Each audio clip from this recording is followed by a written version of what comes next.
Shalom,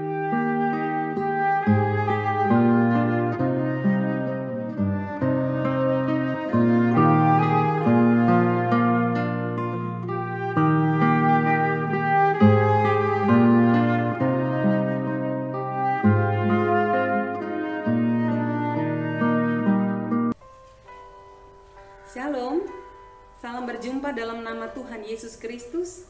Saudara-saudara yang kekasih, hari ini kita akan disapa oleh firman Tuhan. Sebelumnya, marilah kita bersatu di dalam doa. Bapa di surga, terima kasih untuk segala kebaikan-Mu dalam hidup kami. Hari ini kami akan melakukan aktivitas sepanjang satu hari ini. Biarlah sebelumnya kami akan terlebih dahulu disapa oleh firman Tuhan. Biarlah firman-Mu benar-benar menjadi sumber kekuatan bagi kami. Berfirmanlah Engkau ya Allah, dalam Yesus Kristus kami berdoa dan mengucap syukur. Amin. Saudara, firman Tuhan untuk kita hari ini diambil dari kitab Mazmur 114 ayatnya yang ke-40. Demikianlah bunyinya. Sesungguhnya aku rindu kepada titah-titah-Mu. Hidupkanlah aku dengan keadilan-Mu. Saudara, Daud adalah salah satu tokoh yang sangat dekat dengan Tuhan. Kedatipun ia punya alasan secara lahiriah untuk mengandalkan kekuatan, kekayaan, dan otoritasnya. Tapi Daud tidak membiarkan rohaninya, hatinya bersandar pada hal-hal lahiriah itu. Daud lebih memilih hidup dekat dengan Tuhan, mengandalkan Tuhan dalam susahnya, dalam pergumulannya, dalam pengejaran musuh-musuhnya, Saul. Dia tidak terpancing untuk melakukan tindakan kekerasan, tetapi dia memilih untuk hidup rindu dekat dengan Tuhan.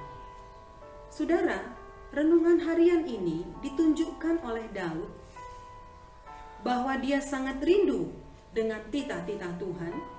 Dengan suatu kredo atau pernyataan iman disebutkan, sesungguhnya aku rindu pada titah-titah. Karena itu kata kunci di sini adalah kata rindu.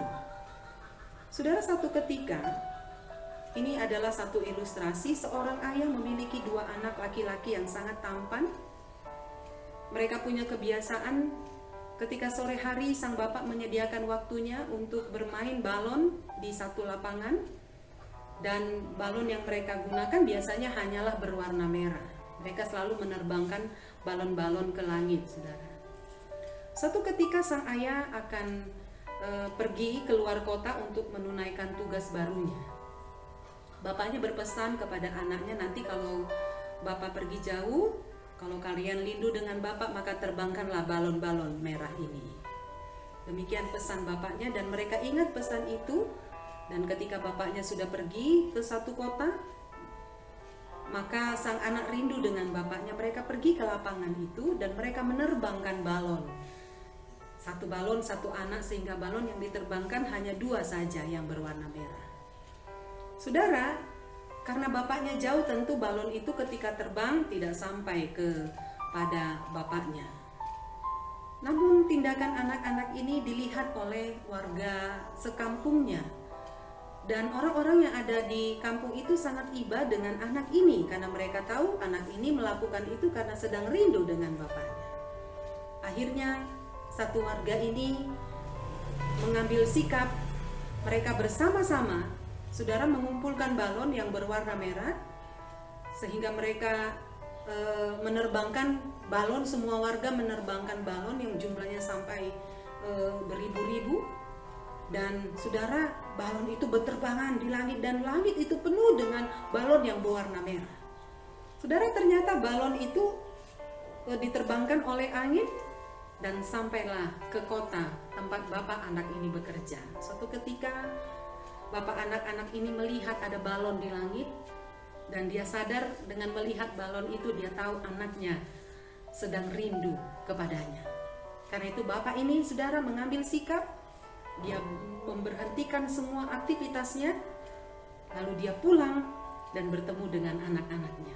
Saudara, ketika mereka bertemu ada sukacita yang besar. Mereka saling berangkulan, melepas rindu antara anak dengan bapak dan bapak dengan anak. Saudara, ini ciri khas dari orang yang rindu. Yaitu firman Tuhan hari ini, apa ciri-ciri kita rindu terhadap firman Tuhan? Yang pertama adalah orang yang rindu pasti menyediakan waktunya, pasti menyediakan hatinya untuk mendengarkan firman-Nya. Saudara, di zaman sekarang banyak sekali orang sangat mudah menyediakan waktunya untuk nonton YouTube, stand up komedi, jalan-jalan ke mall, bicara kongko-kongko dengan teman-teman satu kantor atau satu kerja, atau menyediakan waktu dengan baca berita di internet atau di TV, dan menyediakan waktu berjam-jam untuk buka FB dan IG. Tetapi menjadi pertanyaan untuk kita, bagaimana saudara dengan kesediaan waktu kita untuk membuka firman Tuhan? Yeremia 5 ayat 16 berkata, apabila aku bertemu dengan perkataan-perkataanmu, maka aku menikmatinya. Firman itu menjadi kegirangan bagiku dan menjadi kesukaan bagiku.